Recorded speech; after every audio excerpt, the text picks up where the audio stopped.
Tutaj mamy wysokość według GPS-u, która pływa, nie jest idealna. 713, 712, 711 metrów.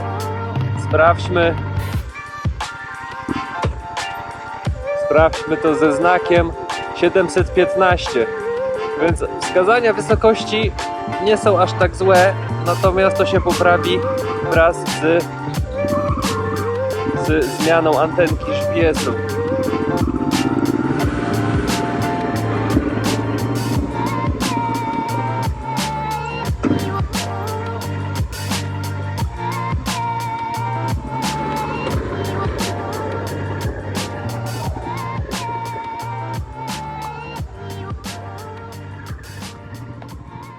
Cześć, ja nazywam się Szymon i zapraszam Was na kolejną historię. Dzisiaj porozmawiamy sobie o starszej pani, czyli Honda Transalp 650 z roku 2000 po kilku modyfikacjach.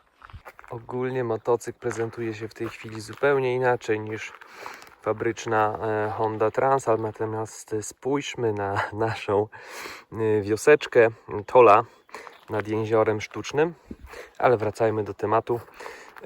Pierwszą rzeczą, która się rzuca w oczy, jest zmiana owiewki.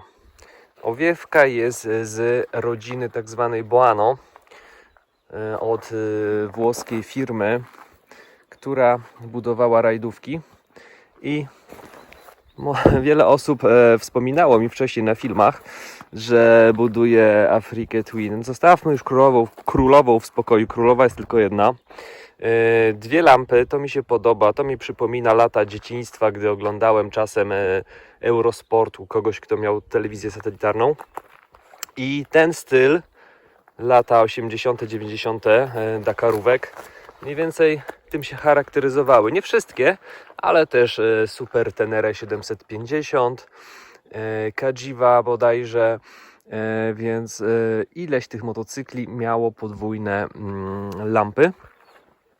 I z takich ciekawostek została zmieniona przednia obudowa, to widać. Został zmieniony zupełnie licznik. Coś więcej niebawem powiem na temat tego licznika, bo też go się poniekąd uczę. Wygląd za panelem jest fajny. Przypomina już bardzo współczesne motocykle w znaczeniu takim, że jest minimalizm. Umiejscowienie licznika jest w dobrym miejscu, jest bardzo widoczne. To jest fajne. Dodatkowo zamontowałem wskaźniki, indykatory, tak, pokazujące immobilizer, kierunkowskazy. Co tutaj jest? Bieg neutralny, olej i długie światła. Do tego przywędrował przycisk świateł awaryjnych jako dodatkowa opcja. Czasem się przydaje w korku, przyciskając się przez różne pomiędzy samochodami. Światło dodatkowe, włącznik wentylatora, ładowarka USB.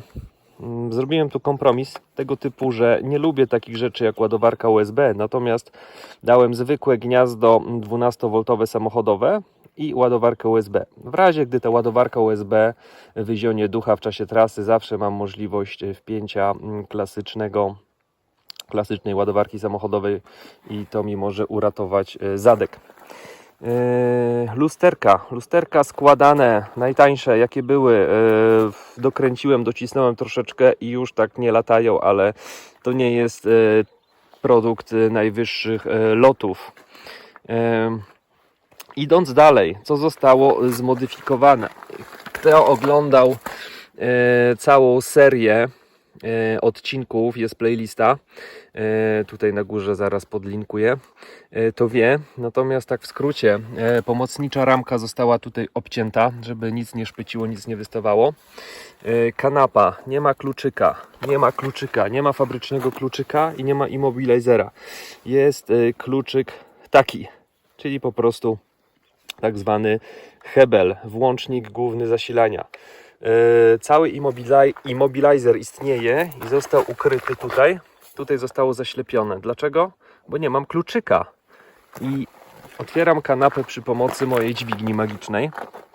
I co mi to daje? To jest bardzo praktyczne, ponieważ wkładam tutaj łapkę cyk, otwieram kanapę. Nawet jak mam bagaż, nawet jak motocykl pracuje, nie potrzebuję używać kluczyka fabrycznego. Dodatkowo fabryczny kluczyk był wyposażony w immobilizer i zawsze mnie to stresowało, czy ja go przypadkowo tutaj wkładając, otwierając zamek trochę ciężko chodził, czy ja go nie połamię. Teraz jest naprawdę praktycznie. Nie mam obawy, że zgubię kluczyk z immobilizerem, bo mam kluczyk tego typu, więc to są tego typu modyfikacje praktyczne, bo stawiam na praktykę. Motocykl został przygotowany do wersji cywilnej. Nie robiłem rajdówki, tylko chciałem zachować taki troszeczkę wygląd lat tych 80., 90. rajdowy. Natomiast zależało mi głównie na tym, aby motocykl był do codziennego użytku, praktyczny. Tak jak teraz użytkuję do dojazdu do pracy, więc to mi się sprawdza. Usunięcie jednej z wielkich wad Transalpów i Afric Twin poprzedniej generacji linka prędkościomierza. Jest teraz elektroniczny prędkościomierz i jest kontaktor włożony w fabryczną ślimacznicę. To jest tam mały magnesik, więc to też jest zrobione troszeczkę w ten sposób, że pewne elementy, o ile dało się zamocować dyskretnie, to starałem się, żeby to było schludnie i dyskretnie zamocowane. Tak samo jak czujnik temperatury, też widzieliście w filmach, został zmodyfikowany w taki sposób, żeby nie rzucało się w oczy. Szczególnie jak w niedawno opublikowanym odcinku na temat kontroli technicznej. Dzisiaj możemy porozmawiać spokojnie na temat starszej pani, na temat tego motocykla, dlatego że po prostu można go używać. Motocykl przeszedł pozytywnie kontrolę techniczną.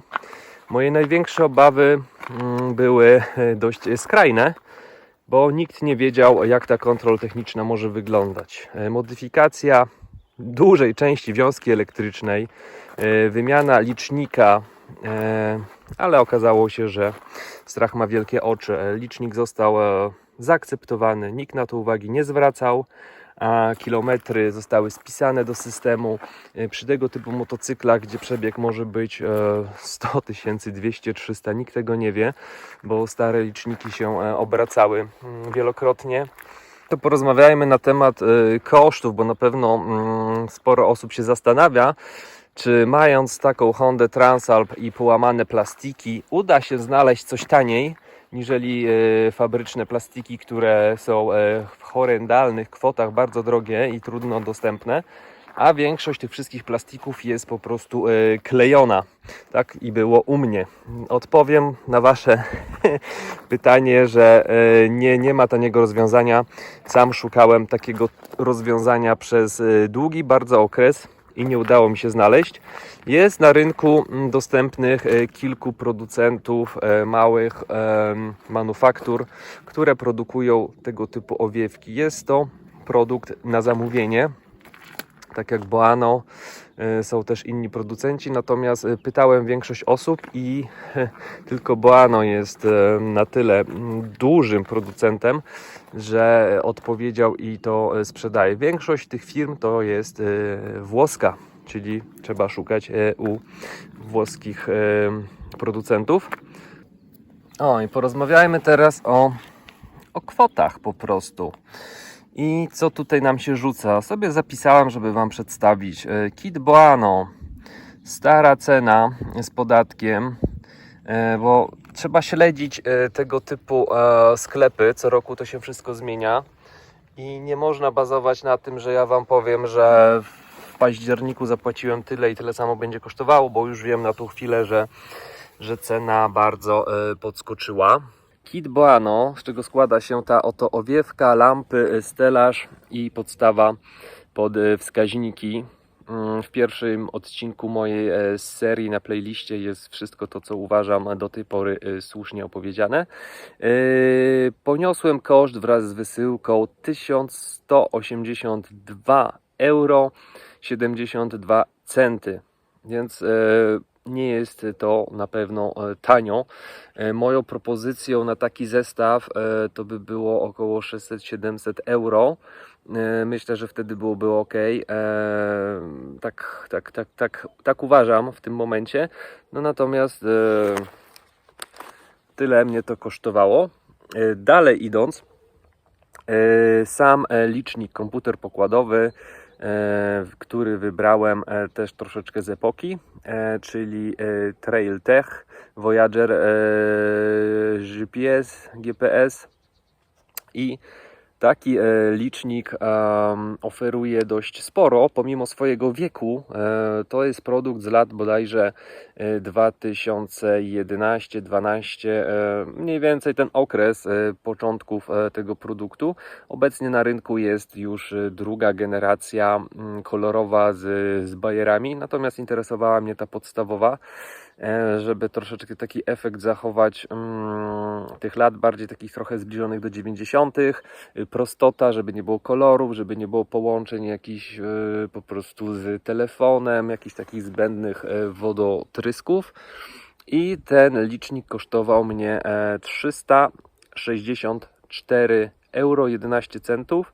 Model dedykowany do Suzuki SV650, bo dedykowanych modeli jest sporo do różnych maszyn, różnią się tym właśnie czujnikiem prędkości.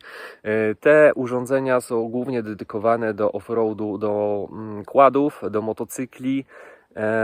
Jest też adnotacja tego typu, że nie nadaje się za bardzo do motocykli drogowych z tego względu, że to nie jest nawigacja, to jest wspomaganie takie GPS, zapisywanie śladu, plików GPX, waypointów i prowadzenie do punktu po prostu po bezdrożach, a nie po drogach publicznych.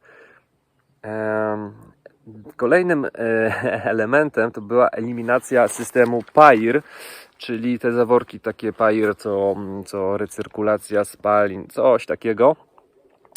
Komplet firma się nazywa Smart Moto. Dzisiaj już mogę powiedzieć konkretny model tych klapek.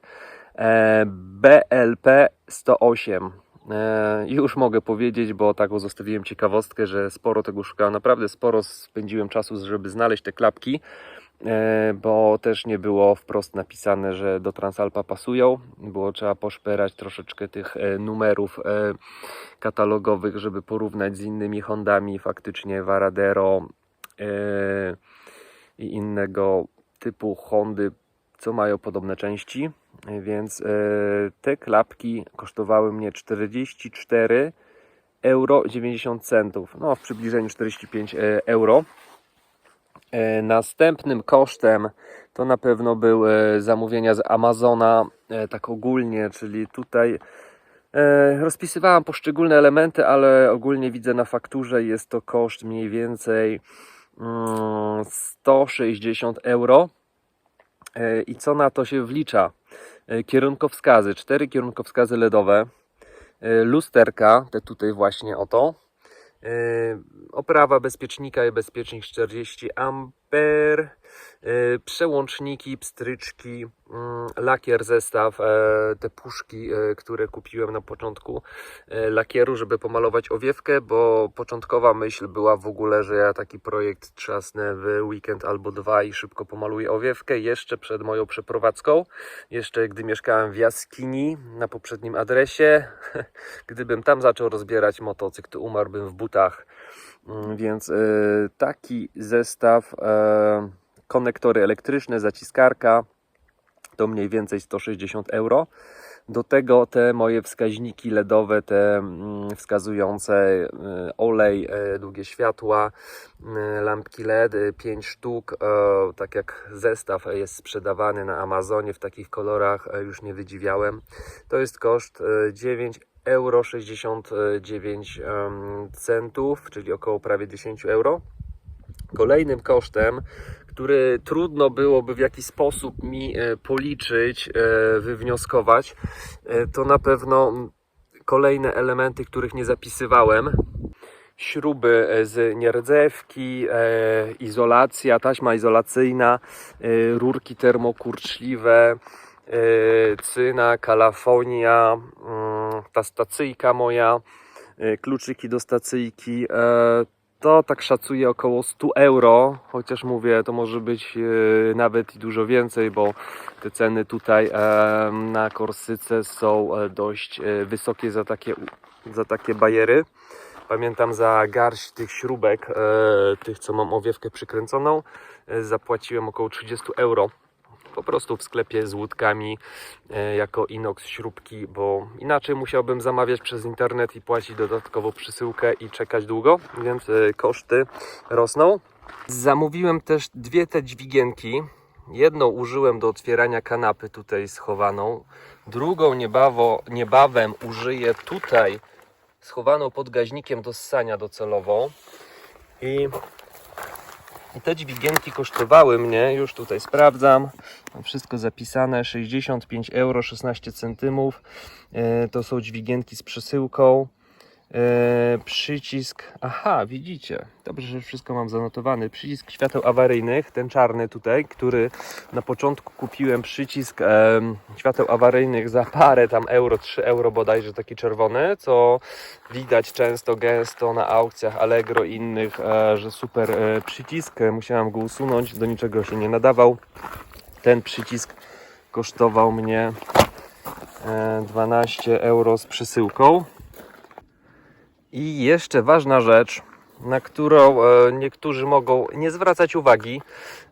Ja sobie tak oszacowałem, czyli po prostu czas poświęcony na projekt, czas 28 epizodów nagrywałem. Każdy epizod to jest pobyt w garażu około mniej więcej 3 godzin, więc wstępnie sobie wykalkulowałem, że godzina 10 euro, czyli około 840 euro to jest mój czas poświęcony, mój koszt czasowy poświęcony na ten projekt.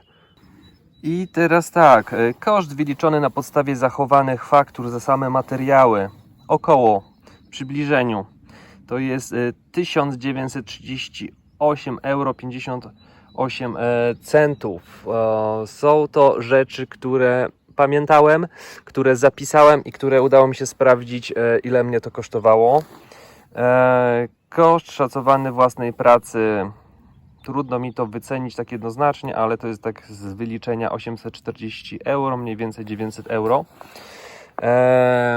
I teraz tak, co Was może zaskoczyć? Tak, koszt najmu garażu. Bo garaż specjalnie wynająłem, żeby zrobić projekt. Koszt garażu ogólnie tutaj rynkowo, jeżeli chodzi o nieruchomości, o najem garażu miesięcznie waha się w okolicach 160-170 euro. Udaje mi się wynajmować garaż w połowie, czyli taki podnajem, i wtedy koszt mnie wynosi 65 euro miesięcznie. Projekt trwał dosłownie 5 miesięcy, więc 325 euro kosztowało mnie dodatkowo po prostu miejsce, gdzie mogłem pracować. Garaż też się nie znajduje tuż przy mieszkaniu, do garażu trzeba dojeżdżać. Więc mój poniesiony koszt, który udało mi się wyliczyć, to są 3163 euro 58 centów. Ale to też nie wszystko. To jest koszt tych części, szacowanej mojej pracy, garażu. Natomiast tak z ciekawości też spróbowałem oszacować koszt obecnie motocykla. Mniej więcej rynkowo 1800 euro można kupić taki motocykl. Wymienione zawieszenie Hyper Pro wcześniej, 2 lata temu, to jest mniej więcej 500 parę euro. Tutaj mam sprężyny progresywne z przodu i z tyłu. Kierownica też chyba używana, udało mi się kupić za około 100 euro. Bark, bastery, osłony też było trzeba zadedykowane dobrać, więc to też jest około 130 euro. Pivot peksy moje bardzo ulubione, to jest też około 200 euro. Dźwigienki, które udało mi się od Afryki RD04 zdobyć, zmiany biegów i ostatecznie też i hamulca to też jest około jakichś 60 euro, ale tego już nie uwzględniłem w tym. I tak samo jak Arrow, czyli nasza strzałka, układ wydechowy z inoxu, to jest około 300 euro. I tłumnik wcześniej kupiony to jest też około 150 euro. Plus projekt, który był ostatnio zrobiony. Zrobiłem taki szacunek, to od 2019 roku mniej więcej te akcesoria, które wylądowały w tym motocyklu, mówię to o akcesoriach, bo kanapy też nie liczyłem, że była wymieniona. Takie akcesoria, które są na stałe, nie liczymy tutaj opon czy innych rzeczy eksploatacyjnych, jak wymiana też napędu na KK Bike. To mniej więcej motocykl na dzień dzisiejszy wartość ma 6343 euro i 58 centów. I tu jest temat dyskusyjny. Możemy podyskutować. Czy znacie coś takiego jak efekt utopionych kosztów? Bardzo wyrazistym przykładem jest samolot ponaddźwiękowy Concorde. No i temu się najczęściej przypisuje ten efekt. I tak samo starsza pani to jest podobnie jak samolot Concorde. Tak w skrócie mówiąc, Concorde powstał we współpracy z Francją i Anglią. Jest to samolot ponadczasowy, można powiedzieć. Żaden inny samolot pasażerski nie osiągał takich prędkości.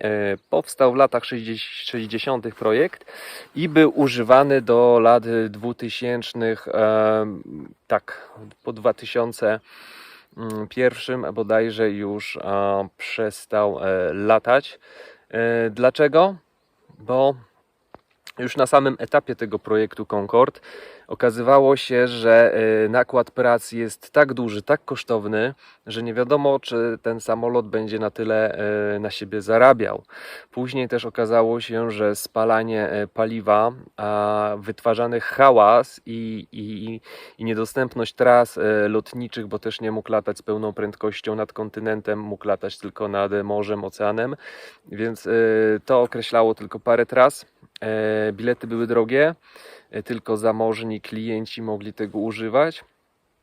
I też już prawie pod koniec kariery zdarzył się wypadek w okolicach Paryża, gdzie też wymagało zmodyfikowania tych samolotów dużą część zbiorników, a samoloty latały bodajże w ilości, nieduża to była ilość, było chyba 12-13 sztuk tych samolotów. I stąd się wzięło, że ten efekt utopionych kosztów, że ten wkład finansowy nie do końca się zwracał. Był prestiż, był ten fan, było coś takiego, co konstrukcja z lat 60. funkcjonowała przez 40 lat praktycznie, tak? 60 lata to było stworzone, w 2000 roku zaprzestano. Ogólnie początkowo przynosiło dużo strat dla linii lotniczych, później w końcowym etapie zaczęło zarabiać, ale też z powodu ekologicznych warunków ekologowie walczyli. Ten projekt zaprzestano używania Concordów i zostały nam w pamięci. Więc efekt utopionych kosztów to jest właśnie ta maszyna. Jeżeli byśmy na to spoglądali ze względu finansowego, pełna moc możliwości, nie trać czasu, życie ucieka. Pewnie niektórzy kojarzą Jacek Walkiewicz, przemówienie TED, słynny tekst o kamperze. Bardzo lubię ten wykład i też bym mógł to porównać. Odnosząc się do tego wykładu, można by było powiedzieć, wręcz można zacytować. Jacek Walkiewicz też cytuje profesora Bartoszewskiego. Są rzeczy w życiu, które warto i są rzeczy, które się opłaca. Nie zawsze to, co warto się opłaca, nie zawsze to, co się opłaca, warto.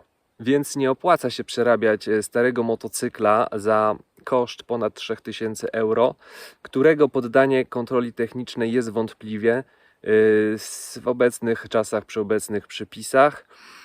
Koszt nigdy się nie zwróci, ale warto. Wiecie dlaczego? Bo spełnione marzenia nie mają ceny.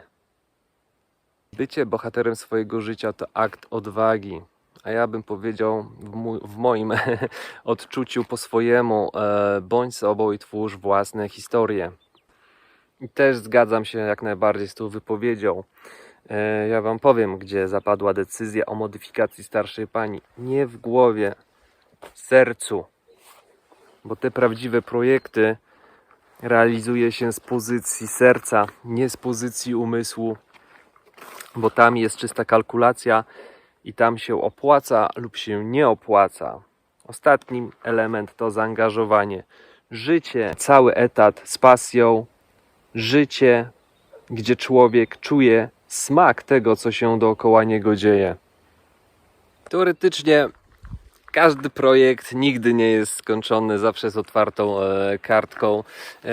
Gaźniki jak nie domagają, zawsze będzie coś do zrobienia, więc kalkulując, gdybym odłożył te pieniążki przez 5 lat, to bym kupił coś trochę młodszego. Natomiast ciągnie mnie i tak do jakichś modyfikacji, do indywidualizacji, więc pewnie bym też cokolwiek przerabiał i w przyszłości też, o ile jeszcze będziemy jeździć motocyklami spalinowymi, to pewnie też będę chciał coś zmodyfikować w kolejnej maszynie. A w tych wszystkich projektach to najważniejsze, ktoś płynie łódeczką, najważniejsze są osoby, które Cię otaczają. Nie rozpocząłbym tego projektu w zasadzie, gdyby nie moja żona. Zacząłem w październiku, kupiłem owiewkę, kupiłem kit Boano, kupiłem licznik i nie wiedziałem, co dalej będzie. Czekała mnie przeprowadzka, czekało mnie urządzenie mieszkania, dużo różnych rzeczy, nie miałem garażu. Powiedziałem to dla mojej żony. Ona mi odpowiedziała: Szymon, czy jest to dla Ciebie ważne? Czy to sprawia dla Ciebie przyjemność? Czy masz z tego radość? Ja powiedziałem, że tak, jest to dla mnie ważne. Bardzo mnie to interesuje i myślałem o tym dużo wcześniej, przez kilka lat, zanim podjąłem tę decyzję. Moja żona odpowiedziała mi: słuchaj, rozumiem to, działaj, rób. Więc za każdym razem, gdy znikałem w garażu po pracy, zmęczony, gdy wracałem do domu, zawsze mnie pytała, jak idą postępy. I to było pocieszające, bo mogłem powiedzieć, że zrobiłem to i to, pomimo że może nie do końca w tych sprawach technicznych rozumiała, co konkretnie, o co chodzi, ale chodziło o to, że był postęp, jakikolwiek, czy polutowana wiązka elektryczna, był postęp, coś się działo, prace szły do przodu, więc tego typu wsparcie to jest naprawdę istotna rzecz, a zwłaszcza, że motocykl tutaj dla mnie to jest rzecz użyteczna codziennie, to nie jest tylko i wyłącznie wybryk, projekt dla projektu, tylko to jest coś, co będę jeszcze przez jakiś czas używał. Jakie są plusy, minusy tej przeróbki? No, minusem jest to, że interpretacja nowych przepisów kontroli technicznej może wykluczyć ten motocykl z jazdy drogowej, ale tak się nie stało. Na pewno zmieniło to bardzo sam wygląd, postrzeganie za kierownicą. Cała owiewka rajdowa, bo tak trzeba to nazywać, Boano, jest zaprojektowana tak, że jest bardzo sporo miejsca tutaj dla kierownicy. W żaden sposób te osłony dłoni tutaj nie stukają, nie obijają. To jest mega fajne, bo przy fabrycznych plastikach Transalpa 650 to wszystko obijało. Musiałem to wszystko wycinać, to było niefajne. Tutaj nie stanowi to problemu. Mocowanie licznika też jest bardzo widoczne, bardzo fajnie z tej odległości, bo gdybym zamontował ten licznik na kierownicy, to bym nic nie widział, to bym musiał zaglądać jeszcze przez ten tankbag, to bym musiał cokolwiek zaglądać, bym nie widział. To jest fajne miejsce. Daje dużo możliwości do zrobienia tego, co chcesz, ale uwaga, to, że daje dużo możliwości, nie oznacza, że tak faktycznie jest. Trzeba to zrobić bardzo minimalistycznie, tak jak widzieliście, albo zapraszam, zobaczcie całą pracę w mojej serii odcinków, jest bardzo mało miejsca i na to trzeba zwrócić uwagę. Dlatego cała wiązka elektryczna musiała zostać zmodyfikowana dość poważnie. Oczywiście każdy zrobi jak zechce, nie namawiam. Największym plusem, to co mnie irytowało w plastikowych, fabrycznych owiewkach, to ilość śrubek, połączeń, zatrzasków, to wszystko, co było trzeba przy serwisie rozpinać, to pękało, to mnie bardzo irytowało. Natomiast teraz dostanie się do silnika, zdjęcie zbiornika, to jest odkręcenie owiewki, to jest dosłownie tylko 5 śrub i odpięcie elektrycznie kierunkowskazów. Robi się to dość bardzo przyjemnie, bardzo szybko i sprawnie. Ściągamy całą obudowę, cały przód i mamy już dostęp do zbiornika. Usunięcie też zbędnych tych plastikowych tutaj owiewek, usunięcie tego systemu PAIR w tym miejscu. Motocykl przybrał taką postać minimalistyczną. Tak mi się wydaje, tak planowałem zrobić. Malowanie jakie jest, takie jest, natomiast oczywiście odbiera sporo te malowanie, bo większość projektów tego typu, gdy widzę, to głównie osoby skupiają się na efekcie wizualnym i się z tym zgadzam. Natomiast ja nie lubię rzucać się za bardzo w oczy, może dziwnie to brzmi, ale nie chcę malować fikuśnie. Poza tym temat malowania odpuszczam. Może jakieś naklejki uda mi się zorganizować w swoim stylu, nie typowo stylu rajdowym, bo ten motocykl chcę używać do normalnej jazdy. Licznik licznikiem, a kluczyk. Bardzo fajna sprawa, bardzo praktyczna. Jest kluczyk, nie ma kluczyka, zasłonięte. Naprawdę to jest super sprawa. Światła awaryjne jak najbardziej też jest super sprawa, to się przydaje. Włącznik świateł, odcinek o światłach. Zapraszam. Możliwość włączenia światła mijania wraz z długimi osobny. Jest taka możliwość, oszczędzam prąd tylko wtedy, kiedy potrzebuję. Nie jest to spięte na stałe, to jest przemyślane przeze mnie i tak zrobiłem. Włącznik wentylatora. Lepiej mieć niż nie mieć, jeżeli coś się zatnie. Szczególnie, że licznik pokazuje temperaturę. Zapalają się tutaj LEDy komunikacyjne. Jeżeli przekroczy te 90-100 stopni, to będzie się świeciło, mrygało, tak mam ustawione. I wtedy będę wiedział, że wentylator sam się nie załączył. I mam natychmiast możliwość załączenia go ręcznie. To jest dodatkowe zabezpieczenie, to nie jest coś, co się używa ciągle, codziennie. Coś z tych modyfikacji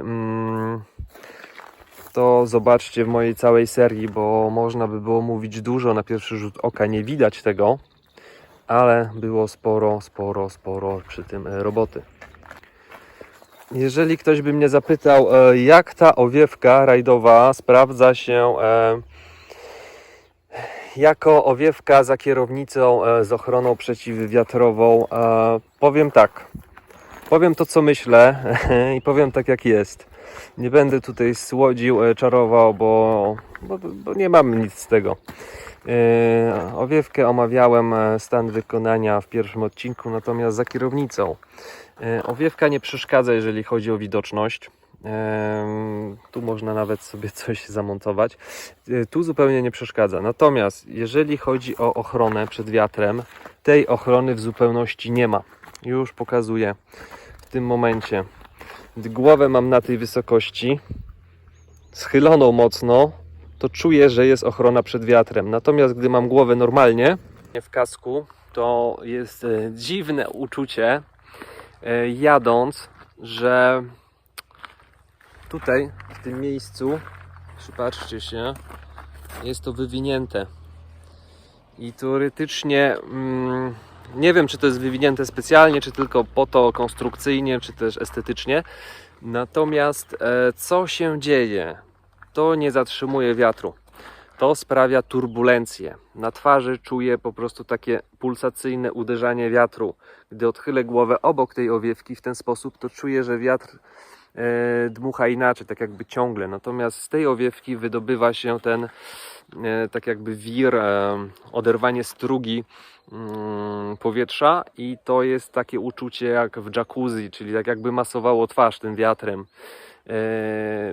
Z czego to wynika? Na pewno to wynika z tego, że owiewka Boano jest rajdowa i została stworzona po coś, czyli po to, żeby schować instrumenty nawigacyjne. Tutaj to wszystko przykryć i żeby to nadawało jakiegoś fajnego takiego wyglądu. A mniej myślę, że to było projektowane pod względem zabezpieczenia przed wiatrem. Tak ja to sobie tłumaczę na tą chwilę. Więc żeby było fajnie, należałoby na pewno dodatkowy deflektor doczepić. Widziałam na niektórych filmach, ludzie doczepiają, natomiast ja w tą stronę nie idę, bo zabiera to całą ideę motocykla, żeby zmieniać wygląd, coś w rodzaju repliki i doczepiać dodatkowe deflektory.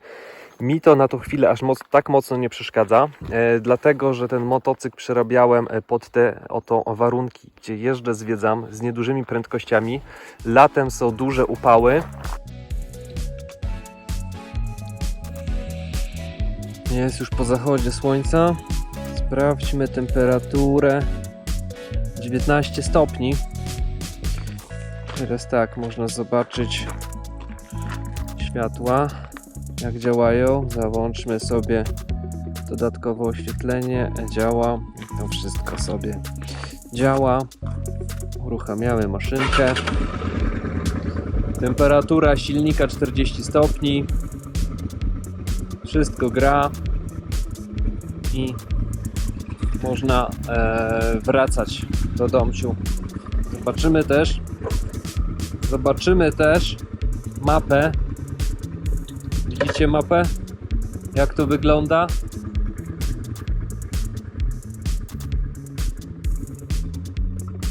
Tak to wygląda, jeżeli chodzi o mapę. I zrobię dużą pętlę.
Zobaczmy naszą trasę. I teraz tak, druga mapa. Powiększenie. Przesunięcie. Przesunięcie nie w tą stronę, w tą stronę. Ta mała pętla to jest codziennie jeżdżę do pracy.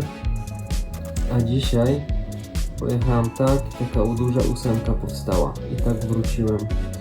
Więc taka to jest dzisiejsza trasa, zapis na mapie i voilà.